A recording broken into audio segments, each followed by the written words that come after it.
ಇದು the voice of Madiga news channel. ನಿಮ್ಮಿಂದ ನಿಮಗಾಗಿ ನಿಮಗೋಸ್ಕರ. ಸಚಿವ ಸ್ಥಾನವನ್ನು ಕೊಡಬೇಕು ಅನ್ನೋ ಡಿಮ್ಯಾಂಡ್ ಅನ್ನು ಮಾಡ್ತಿದ್ದೆ. ನಯನ ಮೋಟಮ್ಮ ಇದ್ದಾರೆ, ಪ್ರಸಾದ್ ಅಬ್ಬಯ್ಯ ಇದ್ದಾರೆ, ಆರ್ ಕೃಷ್ಣಮೂರ್ತಿ ಇದ್ದಾರೆ, ಇನ್ನು ತುಂಬಾ ಜನ ಇದ್ದಾರೆ. ಆಮೇಲೆ ಮಳವಳ್ಳಿ ನರೇಂದ್ರ ಸ್ವಾಮಿ ಇದ್ದಾರೆ. ಯಾಕೆ ಅವರೆಲ್ಲರ ಪರವಾಗಿ ನೀವು ಸಚಿವ ಸ್ಥಾನ ಕೊಟ್ಟಿದ್ದು ಧ್ವನಿ ಎತ್ತದಿಲ್ಲ? ಸನ್ಮಾನ್ಯ ಪೂಜ್ಯ ಜ್ಞಾನಪ್ರಕಾಶ ಸ್ವಾಮೀಜಿಗಳೇ, ಬೇಕಾದ್ರೆ 100 ಸೀಟ್ ತಗೊಳ್ಳಿ, 100 ಮಿನಿಸ್ಟರ್ಗಿರಿ ತಗೊಳ್ಳಿ. 100 ಮಿನಿಸ್ಟರ್ಗಿರಿ ಯಾರು ಕೊಟ್ಟವ್ರೆ? ಇವ್ರ ತಾತ ಕೊಟ್ಟವನು ನಮಗೆ ಗೊತ್ತಿಲ್ಲ. 100 ಮಿನಿಸ್ಟರ್ಗಿರಿ ತಗೊಳ್ಳಿ. ಆದ್ರೆ ಒಲೆಯರಿಗೆ ಕೊಟ್ಟಿದ್ದೀರಿ, ಹಾಗಾಗಿ ಮಾದಿಗರಿಗೂ ಕೂಡ ಕೊಡಿ ಅಂತ ಕಂಪ್ಯಾರಿಸನ್ ಮಾಡಿ ಯಾಕೆ ಕೇಳ್ತೀರಿ ಅಂತ ಮಾತಾಡ್ತಾ ಇದ್ದಾರೆ. ನಾನು ಇವ್ರಿಗೆಲ್ಲ ಒಂದು ಪ್ರಶ್ನೆ ಮಾಡೋದು, ಈ ದೇಶದಲ್ಲಿ 2% ಇರುವಂತಹ ಬ್ರಾಹ್ಮಣರು ಈ ದೇಶವನ್ನ 70 ವರ್ಷ ಆಡಳಿತ ಮಾಡಿದ್ರು ಅಂತ ಕಂಪ್ಯಾರಿಸನ್ ಮಾಡ್ತಿರಲ್ಲ, ಆಗ ನಿಮ್ಮ ಬಾಯಿನಲ್ಲಿ ಏನಿದೆ? ಈ ಕರ್ನಾಟಕದ ದಲಿತ ಚಳವಳಿ ಮತ್ತು ಬಹುಜನ ಚಳವಳಿ ನಮ್ಗೆ ಹೇಳ್ಕೊಟ್ಟಿದ್ದೇನು? ಆಸ್ತಿಯ ಸಮಪಾಲು. ಆಸ್ತಿಯ ಸಮಪಾಲು ಜಾತಿ ಜನಸಂಖ್ಯಾವಾರು ಹೇಗೆ ವಿಂಗಡಣೆ ಆಗಿದೆ, ಯಾರ್ಯಾರೆಲ್ಲ ಹೇಗೆ ದೋಚಿದ್ದಾರೆ ಅಂತ ಮಾತಾಡಿದ್ರು. ಮತ್ತೆ ನಾನಿವಾಗ ದೋಚಿದ್ದಾರೆ ಮಾತನ್ನೇ ಮಾತಾಡ್ಲೇಬಾರ್ದು ಅಂತ ಅನ್ಕೊಂತಾ ಇದ್ದೀನಿ. ಈಗ ಇವ್ರ ಪ್ರಕಾರ ಅವ್ರಿಗೆ ಕೆಪಾಸಿಟಿ ಇತ್ತು, ಪ್ರತಿಭೆ ಇತ್ತು, ತಗೊಂಡ್ರು ಅಂತ ಏನ್ ಮಾತಾಡ್ತಾರಲ್ಲ, ಅವ್ರ ಲ್ಯಾಂಗ್ವೇಜ್ ಅಲ್ಲೇ ಮಾತಾಡಬೇಕಾಗ್ತದೆ. ಕರ್ನಾಟಕದ ಇತಿಹಾಸದಲ್ಲಿ ದಲಿತ ಸಂಘಟನೆ ಆಗಲಿ, ಬಹುಜನ ಚಳವಳಿ ಆಗಲಿ ನಮ್ಗೆ ಹೇಳ್ಕೊಟ್ಟಿದ್ದೇನು? 2% ಇದ್ದವರು 90% ಆಸ್ತಿಯನ್ನ, 2% ಇದ್ದವರು 90% ಮೀಡಿಯಾಗಳನ್ನ, 2% ಇದ್ದವರು 90% ಇಂಡಸ್ಟ್ರಿಗಳನ್ನ, 2% ಇದ್ದವರು 90% ಎಜುಕೇಶನ್ ಇನ್ಸ್ಟಿಟ್ಯೂಷನ್ಗಳನ್ನ, 2% ಇದ್ದವರು ಈ ದೇಶದ 70 ವರ್ಷದ ರಾಜಕೀಯವನ್ನ ಆಡಳಿತ ಮಾಡಿದ್ದಾರೆ. ನಮಗೆ ಯಾಕೆ ಇಲ್ಲ? ವಲಯ ಅಂತ ಏನಾದ್ರೂ ನೀನು ಮಾತಾಡಿದ್ರೆ ನಿನ್ ಮೇಲೆ ಕ್ರಮ ತಗತ್ತೀನಿ, ನಿನಗೆ ಹಂಗ ಮಾಡ್ತೀನಿ, ನಿನಗೆ ಹಿಂಗ ಮಾಡ್ತೀನಿ, ನೀನು ಎಲ್ರು ಇಬ್ಬರು ಮಧ್ಯೆ ತಂದಿಕ್ತಾ ಇದೀಯ ಅಂತ ನಾನು ಅವನ್ನ ಕೇಳಿದೆ. ನಿನಗೆ ಎಷ್ಟಪ್ಪ ಮಕ್ಕಳು? 3 ಜನ ಮಕ್ಕಳು. ನಿನಗಿರೋ 3 ಜನ ಮಕ್ಕಳು ನಿನ್ನ ಆಸ್ತಿನ ಹಂಚ್ಕೋಬಾರ್ದೇನಪ್ಪ ಅಂದ್ರೆ ಹಂಚ್ಕೋಬೇಕಂತೆ. ಮತ್ತೆ ಹಂಚ್ಕೊಂಡ್ರೆ ಅವ್ರಿಬ್ರು ಶತ್ರುಗಳ, ಅವ್ರ 3 ಜನ ಶತ್ರುಗಳಾಗಲ್ವಾ ಅಂತಂದ್ರೆ ಆಗಲ್ವಂತೆ. ಮತ್ತೆ ಒಳ ಮೀಸಲಾತಿ ಹಂಚಿಕೆ ಮಾಡಿದ್ರೆ ಶತ್ರುಗಳು ಹೆಂಗಾಕ್ರಪ್ಪ ಅಂದ್ರೆ, ನಾವೆಲ್ಲ ಒಂದೇ ಕಾಲೋನಿಲ್ ಬದುಕ್ತೀವಿ ಅಂತ. ಒಂದೇ ಮನೇಲಿ ಬದುಕಿರೋರು ಆಸ್ತಿ ಹಂಚ್ಕೊಂಬಹುದಾದ್ರೆ, ಒಂದೇ ಊರು ಒಂದೇ ಕಾಲೋನಿಲ್ ಬದುಕೋರು ಆಸ್ತಿ ಹಂಚ್ಕೊಂಬಾರ್ದ? ಸ್ನೇಹಿತರೆ ನಮಸ್ಕಾರ, ಜೈ ಭೀಮ್. ಬೆಳಗ್ಗೆನೆ ಬಹಳ ಖುಷಿಯಾಗಿ ಒಂದು ಒಳ್ಳೆ ವಿಚಾರನ ನಿಮ್ ಜೊತೆ ಹಂಚ್ಕೊಳ್ಳೋಣ ಅಂತ ಇದೊಂದು ಲೈವ್ ಕಾರ್ಯಕ್ರಮ ಮಾಡ್ತಾ ಇದ್ದೀನಿ. ಮೊದಲನೇದಾಗಿ ಹಣೆ ಮೇಲೆ ಬೊಟ್ಟಿಟ್ಟಿದ್ದೀರಿ. ಅದನ್ನ ನೋಡಿ ಈಗಾಗಲೇ ಆಧುನಿಕ ಅವ್ರನ್ನ ಮನುವಾದಿಗಳು ಅಂತ ಕರಿಬಹುದು. ಒಂದು ಮನುವಾದ ಅಂತಂದ್ರೆ ಇದು ಸರಿ, ಇದೇ ಮಾಡಬೇಕು, ಇದೇ ತಪ್ಪು ಅಂತ ಮಾತಾಡುವಂತ ಕ್ಯಾಟಗರಿ ಇರ್ತದಲ್ಲ, ಅವರೆಲ್ಲರೂ ಮನುವಾದಿಗಳೇ. ಇರ್ಲಿ, ಆ ವಿಚಾರ ಇರ್ಲಿ. ಬೆಳಗ್ಗೆ ಲೈವ್ ಬಂದು ತಮ್ಮ ಹತ್ರ ಮಾತಾಡ್ತಾ ಇರೋಂಥ ವಿಚಾರ ಏನು ಅಂತಂದ್ರೆ, ನಿನ್ನೆ ದಿವಸ ನಾನು ಒಬ್ಬರ ಹತ್ರ ಫೋನ್ ಅಲ್ಲಿ ಮಾತಾಡುವಾಗ, ನಾನು ಫೋನ್ ಮಾಡಿರ್ಲಿಲ್ಲ, ಅವರೇ ಫೋನ್ ಮಾಡುವಾಗ ಮಾತಾಡಿದಂತ ವಿಚಾರ ಏನು ಅಂತಂದ್ರೆ, ನೀವು ಈಗೇನು ಮಂತ್ರಿಮಂಡಲ ರಚನೆ ಆಗ್ತಾ ಇದೆಯಲ್ಲ, ರಚನೆ ಆಗ್ತಾ ಇರುವಂತ ಮಂತ್ರಿಮಂಡಲದಲ್ಲಿ ಹೊಲೆಯ ಸಮುದಾಯಕ್ಕೆ 2 ಸಚಿವ ಸ್ಥಾನಗಳನ್ನ ಕೊಟ್ಟಿದ್ದೀರಿ. ಒಂದು ಸನ್ಮಾನ್ಯ ಪ್ರಿಯಾಂಕ ಖರ್ಗೆ ಅವರಿಗೆ, ಎರಡನೇದು ಪರಮೇಶ್ವರ್ ಅವರಿಗೆ. 2 ಸಚಿವ ಸ್ಥಾನವನ್ನ ವಲಯ ಸಮುದಾಯಕ್ಕೆ ಕೊಟ್ಟಾದ್ಮೇಲೆ ಅದೇ ರೀತಿಯಾದಂತಹ ಸಾಮಾಜಿಕ ನ್ಯಾಯವನ್ನ ಕಾಂಗ್ರೆಸ್ ಪಾಲಿಸಬೇಕು. ಮಾದಿಗ ಸಮುದಾಯಕ್ಕೂ ಕೂಡ 2 ಸಚಿವ ಸ್ಥಾನವನ್ನು ಕೊಡಬೇಕು. KH ಮುನಿಯಪ್ಪನವರಿಗೆ ಕೊಟ್ಟಿದ್ದೀರಿ, ಅವರಿಗೆ ಸಮಾಜ ಕಲ್ಯಾಣ ಇಲಾಖೆಯನ್ನು ಕೊಡೋದ್ರ ಮೂಲಕ ಒಳ ಮೀಸಲಾತಿಯ ಆಶಯಕ್ಕೆ ನೀವು ನಮಗೆ ಸಹಾಯ ಮಾಡಬೇಕು ಅನ್ನೋಂಥದ್ದು ಒಂದು. ಇನ್ನೊಂದು, ಸಾಕಷ್ಟು ಜನ, ಅದು RB ತಿಮ್ಮಾಪುರ ಇರ್ಬೋದು, ಅಥವಾ ರೂಪಾ ಶಶಿಧರ್ ಅವರು ಇರ್ಬೋದು, ಅಥವಾ ಬಸಂತಪ್ಪನವ್ರು ಇರ್ಬೋದು, ಇನ್ನು ಅನೇಕರೇನೆಲ್ಲ ಇದ್ದಾರೆ, ಅಥವಾ ನಮ್ಮ ನೆಲಮಂಗಲ ಶಾಸಕರೇ ಇರ್ಬೋದು, ಶ್ರೀನಿವಾಸ್ ಅವರು, ಯಾರೋ ಒಬ್ರು. ಒಟ್ಟಲ್ಲಿ ಇನ್ನೊಂದು ಸಚಿವ ಸ್ಥಾನ, 2 ಸಚಿವ ಸ್ಥಾನ. ಒಂದ್ ವೇಳೆ 3 ಸಚಿವ ಸ್ಥಾನವನ್ನ ವಲಯ ಸಮುದಾಯಕ್ಕೆ ಕೊಡೋದಾದ್ರೆ ಮಾದಿಗರು ಕೂಡ ಸಾಮಾಜಿಕ ನ್ಯಾಯದಂತೆ ಕೊಡಬೇಕು. ಯಾಕೆ ಅಂತಂದ್ರೆ ಒಳ ಮೀಸಲಾತಿ ವಿಚಾರ ಬಂದಾಗ ಏನು ನಮ್ಗೆ 6%, ನಿಮ್ಗೆ 6% ಅಂತ ಸಾಮಾಜಿಕ ನ್ಯಾಯದ ಬಗ್ಗೆ ಮಾತಾಡಿದಂತವ್ರು, ಈಗ ಸಚಿವ ಸ್ಥಾನ ಬಂದಾಗಲೂ ಕೂಡ ಇಬ್ರಿಗೂ ಈಕ್ವಲ್ ಆಗಿ ಕೊಡಬೇಕಾಗ್ತದೆ ಅನ್ನುವಂತ ಒಂದು ವಿಚಾರ ನಾನೇನ್ ಮಾತಾಡಿದ್ದೆ. ಅದ್ರ ಕುರಿತಂತೆ ಒಬ್ಬ ಪುಣ್ಯಾತ್ಮ ಬಸವರಾಜ್ ಅಂತ ಬಿಜಾಪುರದಿಂದ, ಅವರು ಅಡ್ವೊಕೇಟ್ ಅಂತೆ. ಅದೇನ್ ಅಡ್ವೊಕೇಟ್ ಮಾಡ್ತಾರೋ, ಅದೇನ್ ಕಾನೂನು ಓದೋರೋ ಗೊತ್ತಿಲ್ಲ. ಅವ್ರು ನನಗೆ ಫೋನ್ ಮಾಡಿ ಪ್ರಾರಂಭದಲ್ಲಿ ಧಮಕಿ ಹಾಕಿದ್ದು. ಅದು ರೆಕಾರ್ಡ್ ಆಗಿರಲಿಲ್ಲ, ಆಮೇಲೆ ರೆಕಾರ್ಡ್ ಮಾಡಿದ್ದು. ಏನು ಅಂತಂದ್ರೆ, ಯಾವುದೇ ಕಾರಣಕ್ಕೂ ನಿಮ್ ಬಾಯಿನಲ್ಲಿ ಹೊಲಯ ಅನ್ನೋ ಮಾತು ಬರಬಾರದು. ಹೊಲಯ ಅನ್ನೋ ಮಾತು ಇಟ್ಸ್ ಅನ್ ಅನ್ಕಾನ್ಸ್ಟಿಟ್ಯೂಷನಲ್, ಅಸಂವಿಧಾನಿಕವಾದಂತಹ ಪದ. ಅದನ್ನ ನೀವು ಬಳಸಿದ್ರೆ ನಿಮ್ಮ ಮೇಲೆ ಕ್ರಮ ತಗತೀವಿ ಅಂತ. ಈ ತಲ್ಕೆಟ್ಟ ಮನುಷ್ಯನಿಗೆ ಅರ್ಥ ಆಗಿಲ್ಲ. ಹೊಲಯ ಅನ್ನುವಂಥದ್ದು ಅವಮಾನಕರವಾದಂತಹ ಪದ ಅಲ್ಲ, ಅದಕ್ಕೆ ತುಂಬಾ ಮಹತ್ವ ಇದೆ, ಅದಕ್ಕೊಂದು ಐತಿಹಾಸಿಕವಾದಂತಹ ಹಿನ್ನೆಲೆ ಇದೆ. ಮತ್ತೆ ಇತ್ತೀಚೆಗೆ ಹೊಲಯ ಅಂದ್ರೆ ಹೊಲಯದ ಹೊಡೆಯರು ಅಂದ್ರೆ ಭೂಮಿಯ ವಾರಸದಾರರು ಅನ್ನುವಂತಹ ಒಂದು ಅರ್ಥವನ್ನು ಕೂಡ ಕೊಟ್ಕೊಂಡಿದ್ದಾರೆ. ಅದನ್ನ ಗೌರವಿಸ್ತೀವಿ.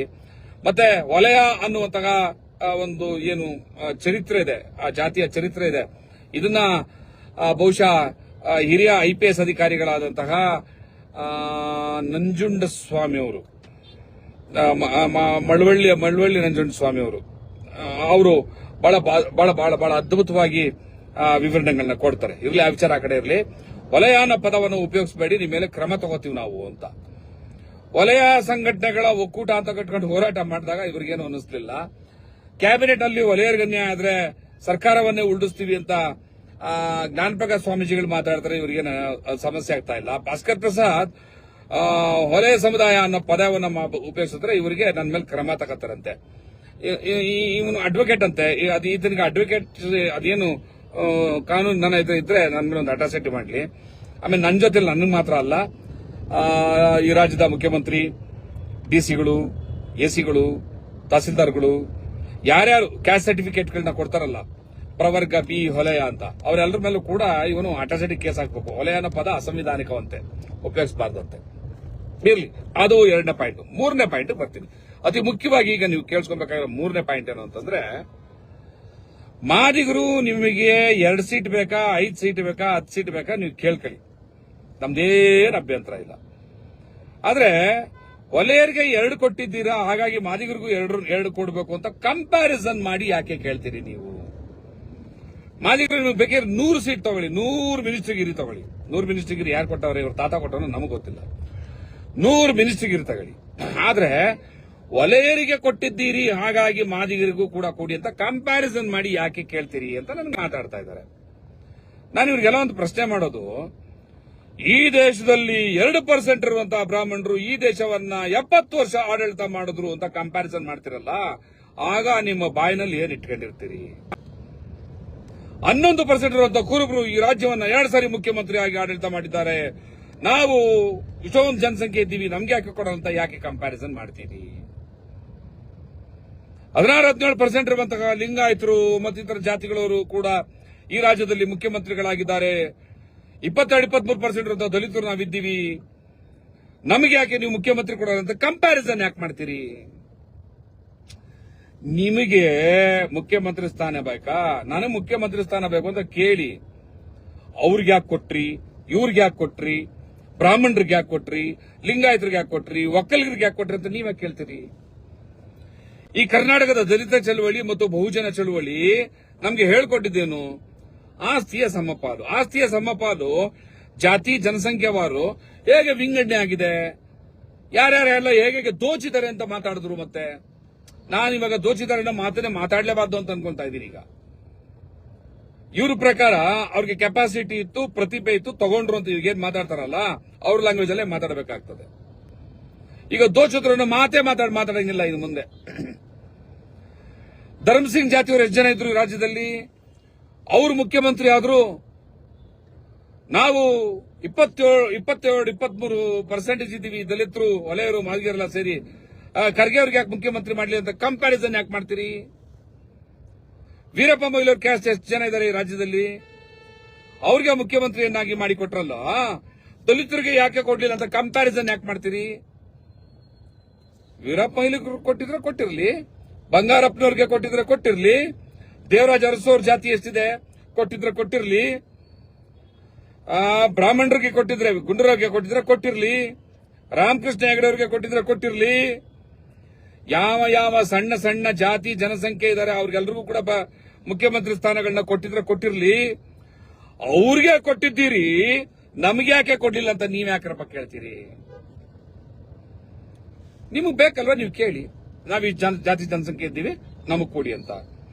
ಆದ್ರೆ ಕರ್ನಾಟಕದ ಇತಿಹಾಸದಲ್ಲಿ ದಲಿತ ಸಂಘಟನೆ ಆಗಲಿ ಬಹುಜನ ಚಳವಳಿ ಆಗಲಿ ನಮ್ಗೆ ಹೇಳ್ಕೊಟ್ಟಿದ್ದೇನು 2% ಇದ್ದವರು 90% ಆಸ್ತಿಯನ್ನ, 2% ಇದ್ದವರು 90% ಮೀಡಿಯಾಗಳನ್ನ, 2% ಇದ್ದವರು 90% ಇಂಡಸ್ಟ್ರಿಗಳನ್ನ, 2% ಇದ್ದವರು 90% ಎಜುಕೇಶನಲ್ ಇನ್ಸ್ಟಿಟ್ಯೂಷನ್ಗಳನ್ನ, 2% ಇದ್ದವರು ಈ ದೇಶದ 70 ವರ್ಷದ ರಾಜಕೀಯವನ್ನ ಆಡಳಿತ ಮಾಡಿದ್ದಾರೆ. ನಮಗೆ ಯಾಕೆ ಇಲ್ಲ ಅಂತ ಕಂಪ್ಯಾರಿಸನ್ ಮಾಡ್ತಿರಲ್ವಾ? ಅದೇ ರೀತಿ ಒಲೆಯರಿಗೆ ನಾನು ತುಂಬಾ ಗೌರವಯುತವಾಗಿ ನನ್ನ ಸಹೋದರ ಜಾತಿಯಾದಂತಹ ವಲಯ ಸಮುದಾಯಕ್ಕೆ, ಅದರಲ್ಲೂ ಕೂಡ ಸನ್ಮಾನ್ಯ ಪ್ರಿಯಾಂಕ ಖರ್ಗೆ ಅವರಿಗೆ ಹೋಮ್ ಮಿನಿಸ್ಟರ್ ಅಂಡ್ ಐಟಿ ಇಲಾಖೆಯನ್ನು ಕೊಟ್ಟಿದ್ದೀರಿ. ತುಂಬಾ ಗೌರವಿಸ್ತೀನಿ, ಕೊಡಿ, ಸಂತೋಷ ಪಡ್ತೀನಿ. ಪರಮೇಶ್ವರ್ ಅವರಿಗೆ ಗೃಹ ಮಂತ್ರಿ ಇಲಾಖೆಯನ್ನು ಕೊಟ್ಟಿದ್ದೀರಿ, ಡಿಸಿಎಂ ಇಲಾಖೆಯನ್ನು ಕೊಟ್ಟಿದ್ದೀರಿ, ಕೊಡಿ, ಸಂತೋಷ ಪಡ್ತೀನಿ. ಅದೇ ರೀತಿ ಮಾದಿಗರಿಗೂ ಕೂಡ 2 ಸ್ಥಾನಗಳನ್ನ ಕೊಡ್ರಪ್ಪ ಅಂತ ಸರ್ಕಾರವನ್ನ ಕೇಳಿದ್ರೆ ಇವ್ರ ಅಪ್ಪನ ಮನೆ ಆಸ್ತಿ ಕೇಳದಂಗ ಆಡ್ತಾನಲ್ಲ ಈ ಬಸವರಾಜು. ಅಡ್ವೊಕೇಟ್ ಅಂತೆ ಬಿಜಾಪುರದಿಂದ ಫೋನ್ ಮಾಡಿ ವಲಯ ಅನ್ನೋ ಪದ ಉಪಯೋಗಿಸಿದ್ರೆ ನಿಮ್ಮ ಮೇಲೆ ಕ್ರಮ ತಗತಾನಂತೆ. ವಲಯ ಮತ್ತು ವಲಯ ಸಂಬಂಧಿತ ಜಾತಿಗಳು ಅಂತ ಕ್ಯಾಸ್ಟ್ ಲಿಸ್ಟ್ ಅಲ್ಲಿ ಬಂದಿರುವಾಗ ಬಾಬಾ ಸಾಹೇಬ್ ಅಂಬೇಡ್ಕರ್ ಹೇಳಿದಂತೆ ವಲಯ ಅನ್ನೋ ಪದವನ್ನು ಉಪಯೋಗಿಸೋದು ಬೇಡ ಅಂತ. ಸತ್ಯ, ಬಾಬಾ ಸಾಹೇಬ್ ಅಂಬೇಡ್ಕರ್ ಹೇಳಿದ್ದು ಯಾಕೆ? ಜಾತಿಯಿಂದ ಹೊರಗಡೆ ಹೋಗೋಣ ನಾವು, ಧರ್ಮದಿಂದ ಹೊರಗಡೆ ಹೋಗೋಣ ನಾವು ಅಂತ. ಜಾತಿನೂ ಬಿಟ್ರು, ಧರ್ಮನೂ ಬಿಟ್ರು, ಬೌದ್ಧ ಧರ್ಮಕ್ಕೆ ಹೋದ್ರು. ನನ್ನ ಪ್ರಕಾರ ಒಂದು ಸಾರಿ ನೀವು ಬೌದ್ಧ ಧರ್ಮಕ್ಕೆ ಹೋದ್ರೆ ಜಾತಿಯನ್ನ ಹೇಳ್ಕೊಳ್ಳೋದಕ್ಕೆ ನಾಲಾಯಕಗಳು. ಒಂದ್ ಕಡೆ ಬೌದ್ಧ ಧರ್ಮಕ್ಕೂ ಹೋಗ್ತಾ ಮತ್ತೊಂದ್ ಕಡೆ ಜಾತಿಯನ್ನು ಹೇಳ್ಕೊಳ್ಳುವಂತಹ ಹೊಸ ಕಾನೂನನ್ನ ನೀವು ರೂಪಿಸ್ಕೊಂಡಿರ್ಬೋದು. ಆದ್ರೆ ಬುದ್ಧನ ತತ್ವ ಅಲ್ಲ. ಬುದ್ಧನ ವಿಚಾರ, ಜಾತಿಯನ್ನ ಹೇಳ್ಕೊಂಡು ನಾನು ಬೌದ್ಧ ಅಂತ ಹೇಳ್ಕೊಳ್ಳುವಂಥದ್ದು ಬೌದ್ಧ ಧರ್ಮಕ್ಕೆ ಮಾಡುವ ಅಪಚಾರ ಅಂತ ನಾನ್ ನಂಬಿದ್ದೀನಿ. ನನ್ನ ಅಭಿಪ್ರಾಯ ಅದು. ನೀವು ಬೌದ್ಧ ಧರ್ಮದಲ್ಲಿ ಇದ್ದುಕೊಂಡು ಕೂಡ ಜಾತಿಯನ್ನ ಹೇಳ್ಕೊಂಡು ಜಾತಿಯ ಸವಲತ್ತು ತಗೊಳ್ತೀರಿ ಅಂದ್ರೆ ಕಾನೂನು ನಿಮಗೆ ಕೊಟ್ಟಿರುವಂತಹ ಹಕ್ಕು ಚಲಾಯಿಸಿ, ನಾನು ಬೇಡ ಅನ್ನಲ್ಲ. ಅದ್ರ ಬಗ್ಗೆ ನನಗೇನು ತಕರಾರು ಇಲ್ಲ. ಆದ್ರೆ ಬೌದ್ಧ ಧರ್ಮ ಅನ್ನೋದೇನಿದೆಯಲ್ಲ ಅದನ್ನ ಪ್ರತಿ ದಿವಸ ಓದ್ತೀನಿ ನಾನು. ಆ ಬೌದ್ಧ ಧರ್ಮದ ವಿಚಾರವನ್ನ ಪ್ರತಿ ಒಂದೊಂದನ್ನು ಕೂಡ ತಲೆಗೆ ಇಳಿಸ್ತಾ ಹೋದ್ರೆ ಆ ಸೊಗಸೆ ಬೇರೆ. ಈ ಜಾತಿಯ ಸೋಂಕುಗಳನ್ನೆಲ್ಲ ಬಿಟ್ಟು ಹೆಂಗೆ ಬದುಕಬೇಕು ಅಂತ ಅನಿಸ್ತದೆ. ಈ ಜಾತಿ ಸೋಂಕನ್ನೆಲ್ಲ ಬಿಟ್ಟು ಬದುಕಿದ್ರು ಕೂಡ ಜಾತಿಯ ಕಾರಣಕ್ಕೆ ಯಾರಾದ್ರೂ ದೌರ್ಜನ್ಯಕ್ಕೆ ಒಳಗಾಗಿದ್ರೆ, ನೀ ಜಾತಿ ಬಿಟ್ಟಿದ್ರು ಕೂಡ ಜಾತಿಯ ಕಾರಣಕ್ಕೆ ಯಾರಾದ್ರೂ ದೌರ್ಜನ್ಯಕ್ಕೆ ಒಳಗಾಗಿದ್ರೆ ಅವ್ರ ಪರವಾಗಿ ನಿಲ್ಲಬೇಕು ಅನ್ನೋದು ಕೂಡ ಬುದ್ಧತ್ವನೇ. ಆ ಕೆಲಸವನ್ನ ನಾನು ಮಾಡ್ತಾ ಇದ್ದೀನಿ. ಇದನ್ನೇ ಹೇಳಿದ್ರೆ ಇನ್ನು ಮುಂದೆ ವಲಯ ಅಂತ ಏನಾದ್ರೂ ನೀನು ಮಾತಾಡಿದ್ರೆ ನಿನ್ ಮೇಲೆ ಕ್ರಮ ತಗತ್ತೀನಿ, ನಿನಗೆ ಹಂಗ ಮಾಡ್ತೀನಿ, ನಿನಗೆ ಹಿಂಗ ಮಾಡ್ತೀನಿ, ನೀನು ಇಬ್ರು ಮಧ್ಯೆ ತಂದಿಕ್ತಾ ಇದೀಯ ಅಂತ. ನಾನು ಅವನ್ನ ಕೇಳಿದೆ, ನಿನಗೆ ಎಷ್ಟಪ್ಪ ಮಕ್ಕಳು? 3 ಜನ ಮಕ್ಕಳು. ನಿನಗಿರೋ 3 ಜನ ಮಕ್ಕಳು ನಿನ್ನ ಆಸ್ತಿನ ಹಂಚ್ಕೋಬಾರ್ದೇನಪ್ಪ ಅಂದ್ರೆ ಹಂಚ್ಕೋಬೇಕಂತೆ. ಮತ್ತೆ ಹಂಚ್ಕೊಂಡ್ರೆ ಅವ್ರಿಬ್ರು ಅವ್ರ 3 ಜನ ಶತ್ರುಗಳಾಗಲ್ವಾ ಅಂತಂದ್ರೆ ಆಗಲ್ವಂತೆ. ಮತ್ತೆ ಒಳ ಮೀಸಲಾತಿ ಹಂಚಿಕೆ ಮಾಡಿದ್ರೆ ಶತ್ರುಗಳು ಹೆಂಗಾಕ್ರಪ್ಪ ಅಂದ್ರೆ ನಾವೆಲ್ಲ ಒಂದೇ ಕಾಲೋನಿಲ್ ಬದುಕ್ತೀವಿ ಅಂತ. ಒಂದೇ ಮನೇಲಿ ಬದುಕಿರೋರು ಆಸ್ತಿ ಹಂಚ್ಕೊಂಬಹುದಾದ್ರೆ ಒಂದೇ ಊರು ಒಂದೇ ಕಾಲೋನಿಲ್ ಬದುಕೋರು ಆಸ್ತಿ ಹಂಚ್ಕೊಂಬಾರ್ದ? ಎಂತೆಂತ ಇಡಿಯಟ್ಗಳಿದ್ದಾರೆ ಅಂತಂದ್ರೆ. ಅವೊಬ್ಬ ಮೈಸೂರಿನಲ್ಲಿ ಬಹಳ ದೊಡ್ಡ ಲೇಖಕ ಅಂತ ನಂಬಿದ್ದೆ, ಸರ್ಕಾರಿ ನೌಕರ, ಟೀಚರ್. ಒಳ ಮೀಸಲಾತಿ ಜಾರಿಯಿಂದಾಗಿ ಒಲೆ ಮಾದಿಗರು ಪರಸ್ಪರ ವಿರೋಧಿಗಳಂತೆ ಒಬ್ರಿಗೊಬ್ರು ಮುಖ ತಿರುಗಿಸ್ಕೊಂಡು ಹೋಗುವಂತೆ ಪರಿಸ್ಥಿತಿ ನಿರ್ಮಾಣ ಆಗಿದೆ. ನಿನ್ನ ಮನಸ್ಸಿನಲ್ಲಿ ಹುಳುಕಿದ್ರೆ, ನೀನೊಬ್ಬ ಅಯೋಗ್ಯನಾಗಿದ್ರೆ, ಒಳ ಮೀಸಲಾತಿ ಹಂಚಿಕೆಯಿಂದ ಅಣ್ಣ ತಮ್ಮಂದ್ರು ಹಂಚ್ಕೊಂಡ್ ತಿಂದಿದ್ದು ತಪ್ಪು ಅಂತ ಅನ್ನೋ ಭಾವನೆ ನಿನ್ನ ಮನಸ್ಸಲ್ಲಿ ಬಂದಿದ್ರೆ ಈ ರೀತಿಯಾದಂತಹ ಅವಿವೇಕಗಳನ್ನ ನೀವು ಮಾತಾಡ್ತೀರಿ. ಇಷ್ಟಕ್ಕೂ ನೀವು ಒಳ ಮೀಸಲಾತಿ ಜಾರಿಯನ್ನ ಏನ್ ಸಂತೋಷವಾಗಿ ಸ್ವೀಕಾರ ಮಾಡಲಿಲ್ಲ. ಆಮೇಲೆ ಈಗಲೂ ಕೂಡ ಒಳ ಮೀಸಲಾತಿ ಸಂಪೂರ್ಣವಾಗಿ ಏನು ಜಾರಿ ಆಗಲಿಲ್ಲ. ಮತ್ತೆ ಈಗ ಮಾದೇವಪ್ಪನ ಕರ್ಕೊಂಡ್ಬಂದು ಸಮಾಜ ಕಲ್ಯಾಣಕ್ಕೆ ಇಲಾಖೆಯಲ್ಲಿ ಕೂರಿಸಿ ಒಳ ಮೀಸಲಾತಿನ ಮತ್ತಷ್ಟು ಹದಗೆಡಿಸಬೇಕು ಅಂತ ಪ್ಲಾನ್ ಮಾಡ್ತಾ ಇದ್ದೀರಿ. ನಮ್ಮನ್ನ ಮತ್ತೆ ಬೀದಿಗಿಳಿಸಬೇಕು ಅಂತ ನೋಡ್ತಾ ಇದ್ದೀರಿ. ಅದನ್ನ ತಪ್ಪಿಸ್ಬೇಕು ಅಂತ ಶಾಂತಿಯುತವಾದ ಪ್ರಯತ್ನವನ್ನ ಮಾಡ್ತಾ ಇದ್ರೆ ಒಳ ಮೀಸಲಾತಿ ಒಲೆ ಮಾದಿಗರನ್ನ ಒಡೆದಾಕ್ಬಿಡ್ತು. ಆಮೇಲೆ ಸನ್ಮಾನ್ಯ ಜ್ಞಾನಪ್ರಕಾಶ್ ಸ್ವಾಮೀಜಿಗಳೇ, ಮಹದೇವಪ್ಪನವರಿಗೆ ಸಚಿವ ಸ್ಥಾನವನ್ನು ಕೊಡಬೇಕು, ಇಲ್ಲದವರಿಗೆ ಬಹಳ ದೊಡ್ಡ ಅನ್ಯಾಯ ಆಗ್ತದೆ ಅಂತ ಮಾತಾಡ್ತಾ ಇದ್ದೀನಿ. ಮಹದೇವಪ್ಪನವರಿಗೆ ಈಗಾಗಲೇ ಹೊಸ ಸಚಿವ ಸ್ಥಾನ ಸಿಕ್ತು. ಅದ್ಯಾಕೆ ಮಾದೇವಪ್ಪನವ್ರಿಗೆ ಕೇಳಿ ಇಲ್ಲ ಅಂತಲ್ಲ, ಯಾಕಂದ್ರೆ ಈ ಹಿಂದೆ KH ಮುನಿಯಪ್ಪನವ್ರು ಸಚಿವರಾಗಿದ್ರು ಕೂಡ ಈಗಲೂ ಮತ್ತೆ ಸಚಿವರಾಗಲಿ ಅಂತ ನಾನು ಕೇಳ್ತಾ ಇಲ್ವಾ? ಕೇಳಬಹುದು, ತಪ್ಪೇನಿಲ್ಲ. ಅದೇ ಹೊಲೆಯ ಸಮುದಾಯದಲ್ಲಿ ಮಹಿಳೆಯರಾಗಿ ನಯನ ಮೋಟಮ್ಮ, ನಾನು ರೂಪಾ ಶಶಿಧರ್ಗೂ ಕೂಡ ಕೊಡ್ಬೇಕು. ಅಪ್ಪ ಮಗಳಾದ್ರಂತೆ, ಹೆಣ್ಮಗಳೇ ಕೊಡ್ಬೇಕು ಅಂತ ಕೇಳ್ತೀನಿ. ರೂಪಾ ಶಶಿಧರ್ ಅವರಿಗೆ ಸಚಿವ ಸ್ಥಾನವನ್ನು ಕೊಡಬೇಕು ಅನ್ನೋ ಡಿಮ್ಯಾಂಡ್ ಅನ್ನು ಮಾಡ್ತಿದ್ದೆ.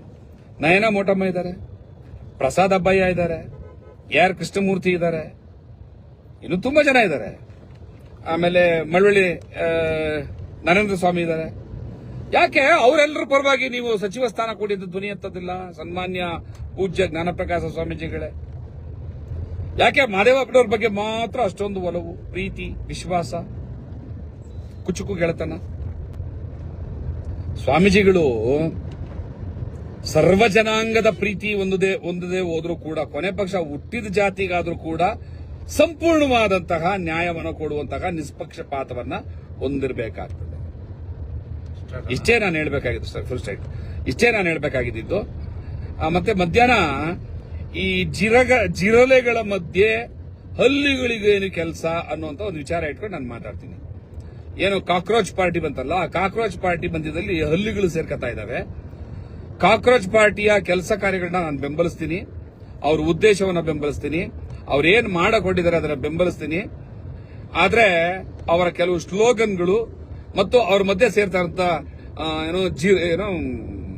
ಹಲ್ಲಿಗಳು, ಇವುಗಳ ಬಗ್ಗೆ ಸ್ವಲ್ಪ ಎಚ್ಚರಿಕೆ ಇರಬೇಕು ಅನ್ನುವಂತ ವಿಚಾರಕ್ಕೆ ನಾನು ಮಧ್ಯಾಹ್ನ ಮಾತಾಡ್ತೀನಿ. ಸದ್ಯಕ್ಕೆ ಇಷ್ಟು ಸಾಕು. ತಮ್ಮೆಲ್ಲರೂ ಶುಭವಾಗಲಿ. ನಮಸ್ಕಾರ. Jai Bhim. The voice of Madiga, ನಿಮ್ಮಿಂದ ನಿಮಗಾಗಿ, ಸತ್ಯದ ಪರವಾಗಿ, ಸಮಾನತೆಯ ಹಾದಿಯಲ್ಲಿ.